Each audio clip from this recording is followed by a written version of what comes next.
ሰላም ጤና ይስጥልን ውድ በሀገር ውስጥና በውጭ የምትገኙ ቤተሰቦቻችን ከገበታ ሚዲያ የዕለቱን አበይት ዜናዎችን ትኩስ መረጃዎችን ይዘንላችሁ ቀርበናል። አብራችሁን ቆዩ። በቅድሚያም ዋና ዋናዎቹ የአማራ ብሔራዊ ክልላዊ መንግስት ከአማራ ፋኖ ህዝባዊ ድርጅት ጋር ዘላቂ የሰላም ስምምነት ተፈራረሙ መባሉን የድርጅቱ መሪ አቶ እስክንድር ነጋ ውድቅ አደረጉ።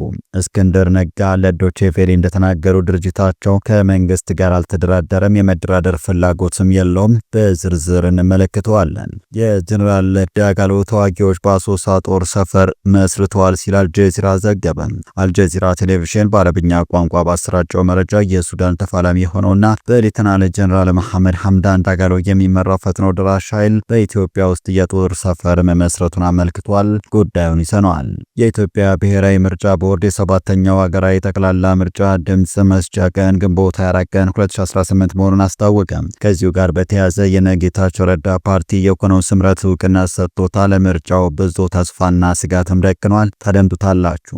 ከኢትዮጵያ ጋር እየተካሰሱ ያሉት የኤርትራው ፕሬዝዳንት ኢሳያስ አፈወርቂ በዙሪያቸው ካሉ አገራት ጋር ያላቸውን ግንኙነት በማጠናከር በሁለት ወራቱ ሶስተኛውን ይፋዊ ጉብኝታቸውን በሳውዲ አረቢያ ለማድረግ ሪያድ ገብተዋል። ከጠቅላይ ሚኒስትር አብይ አህመድ ወደ ስልጣን መምጣት በኋላ ዋነኛ ተደጋጋሚ ጉብኝታቸው መዳረሻ ከነበረችው ኢትዮጵያ ጋር ሆድና ጀርባ የሆኑት ኢሳያስ አፈወርቂ ፊታቸውን ወደ ሌሎች ሀገራት አዙረዋል። ጉዳዩ ከቀይ ባህር ጋር የተገናኘ እንደሆነም ተመላክቷል። የጥንቅራችን ሌላኛው ትኩረት ነው።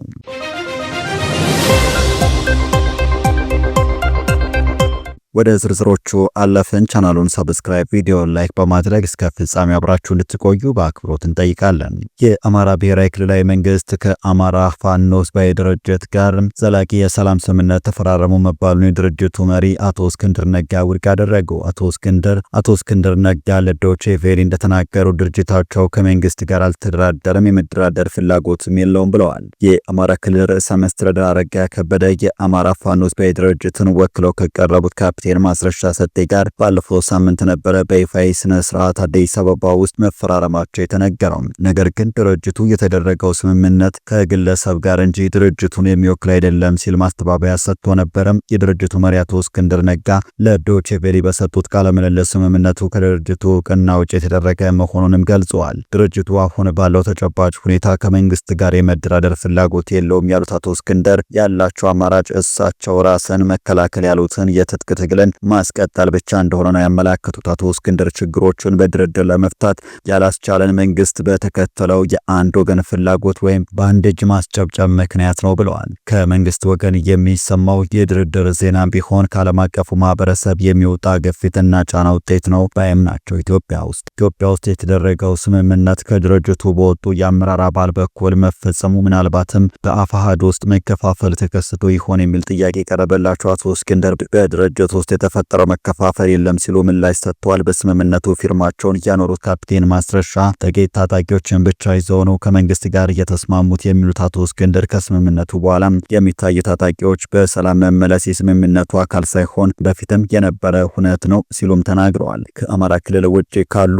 እንደ ህወሓትና የኤርትራ መንግስት ጋር ጥምረት ፈጥረዋል ተብሎ ስለሚቀርብባቸው ክሶች መልስ የሰጡት አቶ እስክንድር በተለይም ከህወሓት ጋር ጥምረት ፈጥራቸዋል የመባሉን ከህወሓት ጋር በፍጹም ሊያጣምረን የሚችል አንዳችን ሁኔታ የለም አይኖርም ብለዋል። ከኤርትራ መንግስት ጋርም አላቸው ስለተባለው ግንኙነት አቶ እስክንድር አስተባብለዋል። የኤርትራ መንግስት ከፋኖ ታጣቂዎች ጋር አብሮ የመስራት ፍላጎት ያለው እንዳይመስላቸው በመግለጽም ተከላክለዋል። ነገር ግን እንዳስፈላጊነቱ የሀገርን ጥቅም አሳልፎ እስካልሰጠ ድረስ ከኤርትራ ጋር ብቻ ሳይሆን ከቀሩት የጎረቤት ሀገራት ጋር አብሮ የመስራት ፍላጎት እንዳላቸው አቶ እስክንድር አልሸሸጉም።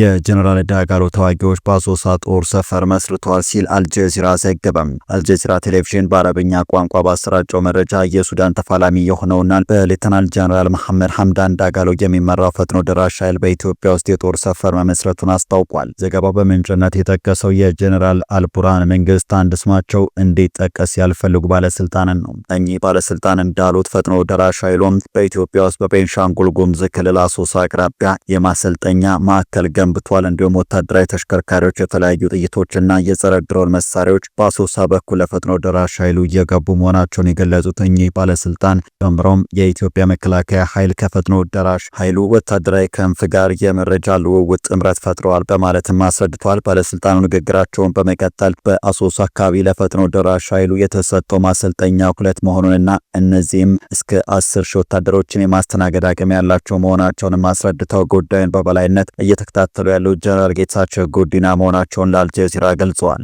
ለዚህ ታጣቂ ኃይል የሚያስፈልጉት ወታደራዊ ቁሳቁሶች በሶማሌላንድ በርበራ ወደብና በኬንያ ሞምባሳ በኩል አድርገው ወደ ኢትዮጵያ እንደሚሻገሩ ጨምሮ አስታውቀዋል። ከዚህ በመነሳት የሌተናል ጀነራል አልቡርሃን ጦር ኃይልም በምስራቅ የሀገሪቱ ክፍል አዲስ የጦር ግንባር ለመክፈት በዝግጅት ላይ መሆኑን የገለጹት እኚህ ባለስልጣን በሌላ በኩል በኤርትራ ውስጥ አዲስ ወታደራዊ ካምፕ ለማቋቋም እንደታቀደም አስታውቋል። ይህ በእንዲህ እንዳለ የፕሬዝዳንት ኢሳያስ አፈወርቂም ዛሬ ለ4 ቀናት የስራ ጉብኝት ሳውዲ አረቢያ መሄዳቸውም ተሰምቷል። ሳውዲ አረቢያም በሱዳን ጦርነት የሌተናል ጀነራል አብዱል ፈታህ አልቡርሃን ደጋፊ መሆኗ በስፋት የሚገለጽ ሲሆን ተቀናቃኙን ፈጥኖ ደራሽ ኃይሉን በማገዝ ስሟ የሚጠራው ደግሞ ዩናይትድ አረብ ኤምሬት ናት። የኢትዮጵያ ብሔራዊ ምርጫ ቦርድ የ7ኛው ሀገራዊ ጠቅላላ ምርጫ ድምጽ መስጫ ቀን ግንቦት 4 ቀን 2018 መሆኑን አስታወቀ። በዚህ የቦርዱ የጊዜ ሰሌዳ መሰረት ድምጽ የሚሰጠው ሰኞ ዕለት ይሆናል። የኢትዮጵያ ብሔራዊ ምርጫ ቦርድ ማክሰኞ ህዳር 30 ቀን 2018 ይፋ ባደረገው የምርጫ ጊዜ ሰሌዳ መሰረት የእጩዎች ምዝገባም ከጥር 1 እስከ የካቲት 1 ድረስ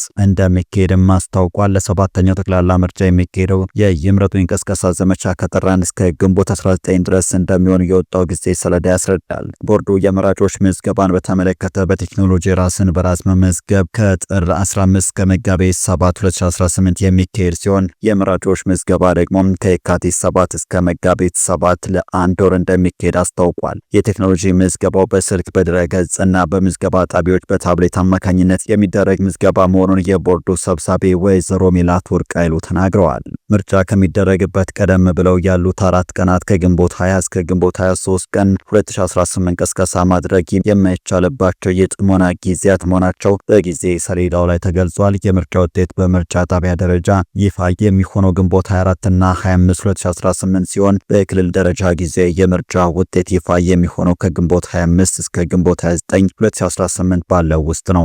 በብሔራዊ የምርጫ ቦርድ ይፋ የጊዜ ሰሌዳ መሰረት የ7ኛው ሀገራዊ ምርጫ ይፋ ውጤት የሚነገረው ሰኔ 4 ቀን 2018 መሆኑን ተመላክቷል። የኢትዮጵያ ምርጫ ቦርድ በግንቦት ወር የሚያካሄደው 7ኛው ሀገራዊ ምርጫ አስቻይ ሁኔታ ባለባቸው የሀገሪቱ ክፍሎች ሁሉም እንደሚካሄድ አስታውቋል። የፖለቲካ ፓርቲዎች የጋራ ምክር ቤት በበኩሉ 7ኛው ሀገራዊ ምርጫ ከመካሄዱ በፊት ሀገራዊ ምክክር መቅደም እንዳለበት መጥቀሱ ይታወሳል።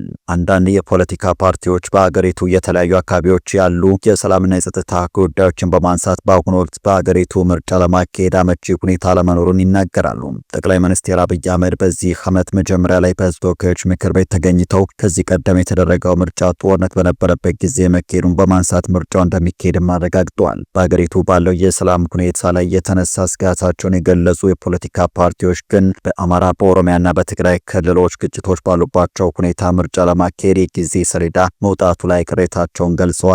ከዚህ በተጨማሪም ህገ መንግስቱን ጨምሮ በርካታ ጥያቄዎች የቀረቡለት ሀገራዊ የምክክር ኮሚሽን እጥረቶች ባልተቋጩባቸው ሁኔታ ምርጫ እንዴት ሊካሄድ ይችላል የሚሉ ስጋቶችም ያነሱ የፖለቲካ ፓርቲዎች አሉ። የኢትዮጵያ ብሔራዊ ምርጫ ቦርድ ሰብሳቢ ወይዘሮ ሜላት ወርቅ ይህ የምርጫ ጊዜ ሰሌዳ የተዘጋጀው ከፖለቲካ ፓርቲዎችና ከሲቪል ማህበረሰብ አባላት ጋር በመወያየት መሆኑን ተናግረዋል። ከዚሁ ጋር በተያያዘ ምርጫ ቦርድ በአቶ ጌታቸው ረዳ ለሚመራው ስምረት የክልል ፓርቲነት ህጋዊ እውቅና ሰጠም። የኢትዮጵያ ብሔራዊ ምርጫ ቦርድ በቀድሞ የትግራይ ክልል ጊዜያዊ አስተዳደር ፕሬዝዳንትና በአሁኑ ወቅት የጠቅላይ ሚኒስትር አብይ አህመድ የምስራቅ አፍሪካ ጉዳዮች አማካሪ ሚኒስቴር ሆነው በማገልገል ላይ ያሉት በአቶ ጌታቸው ረዳ ለሚመራው ትግራይ ዲሞክራሲያዊ ፓርቲ ወይም ስምረት የክልል ፓርቲነት ህጋዊ እውቅናም ሰጥቷል። በቀድሞ የህወሓት ከፍተኛ አመራሮች የተመሰረተው የትግራይ ዲሞክራሲያዊ ስምረት ወይም ስምረት ፓርቲ በጥቅምት ወር አቶ ጌታቸው ረዳን ፕሬዝዳንት አድርጎ መርጧል። ግንቦት 18 ቀን 2017 ከኢትዮጵያ ብሔራዊ ምርጫ ቦርድ ጊዜ የምዝገባ ፍቃድ የተሰጠው ፓርቲው በትግራይ ክልል አዲስ የፖለቲካ እይታ ለማቅረብና ህወሓትም ሆነ ኢህአዴግ በዓለም ማህበረሰብ ዘንድ ይቀርብባቸው የነበረ ሂስን ከመሰረቱ ለማረም የተመሰረተ መሆኑን መስራቾቹ ተናግረዋል። የስምረት የውጭ ግንኙነት አስተባባሪ ፕሮፌሰር ክንደያ ገብረሕይወት ከዚህ ቀደም ለአዲስ ስታንዳርድ እንደተናገሩት ፓርቲ የተመሰረተ ዓለማችን አሁን የደረሰችበት አስተሳሰብ ግምት ውስጥ በማስገባት የአካባቢውንና የአገሪቱን አጠቃላይ ሁኔታ ታሳቢ በማድረግ እንዲሁም ትግራይ ውስጥ በተለይ አርሶ አደሩ በወጣቱና በምሁሩ እየተቀጣጠለ ያለው የለውጥ ፍላጎት ለማሟላት ታሳቢ ያደረገ አስተሳሰብ አስፈላጊ መሆኑን በመገንዘብ ነው ብለዋል። ከኢትዮጵያ ጋር እየተካሰሱ ያሉት የኤርትራው ፕሬዝዳንት ኢሳያስ አፈወርቂ በዙሪያቸው ካሉ ሀገራት ጋር ያላቸውን ግንኙነት በማጠናከር በሁለት ወራት ውስጥ ሶስተኛውን ይፋ ጉብኝታቸውን በሳውዲ አረቢያ ለማድረግ ሪያድ ገብተዋል። ከጠቅላይ ሚኒስትር አብይ አህመድ ወደ ስልጣን መምጣትን ተከትሎም ዋነኛ የተደጋጋሚ ጉብኝታቸው መዳረሻ ከነበረችው ኢትዮጵያ ጋር ሆድና ጀርባ የሆኑት ኢሳያስ አፈወርቂ ፊታቸውን ወደ ሌሎች ሀገራት አዙረዋል። የፕሬዝዳንት ኢሳያስ የሳውዲ ጉዞ ከተለመደው የሁለትዮሽ ጋራ ጉዳዮች ባሻገር በውስጡ ምን እንደያዘ ባይጠቅስም ለኤርትራም ለኢትዮጵያም ወዳጅ የሆነችው ሳውዲ አረቢያ በተፈጠረው ውጥረት ዙሪያ ተጽዕኖ ሊኖራት ይችላል። በአውሮፓውያኑ 2018 በኢሳያስና በአብይ መካከል በሳውዲ አማካኝነት የተፈረመውን ስምምነት የሚያስታውሱት የአፍሪካ ቀንድ ጉዳዮች ተንታኙ አብዱራህማን ሰኢድ አቡ ሻሂም ግምታቸውን አስቀምጠዋል። ከፕሬዝዳንት ኢሳያስ ጉብኝት ጋር ሳውዲ የተበላሸውን የኢትዮጵያና የኤርትራ ግንኙነትን ለማሻሻል ከዚህ በፊት የተፈረመው ግንኙነት የሚያንሰራራበት እድል የሚኖር ከሆነ ሊመለከቱ ይችላሉ ብለዋል። በትግራይ በተካሄደው ጦርነት ውስጥ የኢትዮጵያ መንግስትን ደግፈው ሰራዊታቸውን አሰማርተው የነበሩት ኢሳያስ ጦርነቱን ካስቆመው የፕሪቶሪያ ስምምነት በኋላ ከጠቅላይ ሚኒስትር አብይ አህመድ ጋር የነበራቸው ጠንካራ ወዳጅነት አብቅቷል። በተለይ ጠቅላይ ሚኒስትሩ የኢትዮጵያን የባህር በር የማግኘት ጥያቄን አጥብቀው ማንሳታቸው በኤርትራ በኩል ስጋትን ከመፍጠሩ ባሻገር በሁለቱ ሀገራት መካከል ዳግም ጦርነት ሊቀሰቅስ ይችላል የሚል ስጋትን ፈጥሯል። በአካባቢው ያላቸውን ተጽዕኖ ለማጠናከር ከተለያዩ ሀገራትና ወገኖች ጋር ትብብራቸውን እያጠናከሩ ያሉት ሳውዲ አረቢያና የተባበሩት አረብ ኤምሬቶች ፉክክር ለፕሬዝዳንት ኢሳያስ የሪያድ ጉብኝት ምክንያት ሊሆን እንደሚችልም አብዱራህማን ይናገራሉ።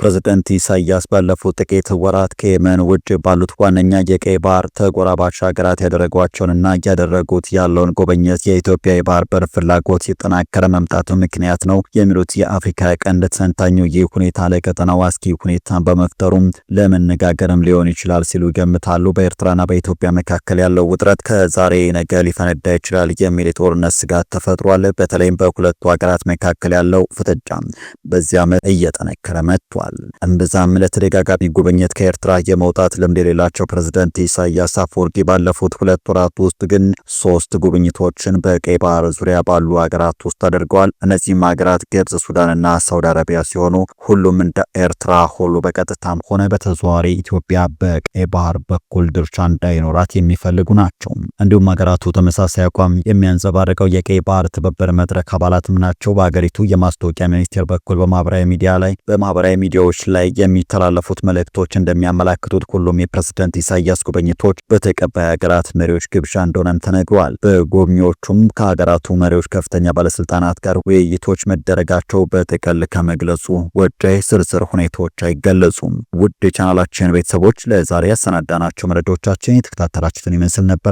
በቀጣይ የምንለቃቸው ትኩስ ዜናዎች እንዳያመልጧችሁ ቻናሉን ሰብስክራይብ በማድረግ ቤተሰብ ሆኖ እያለን በዚሁ ተሰናበትን። ሰናይ ጊዜም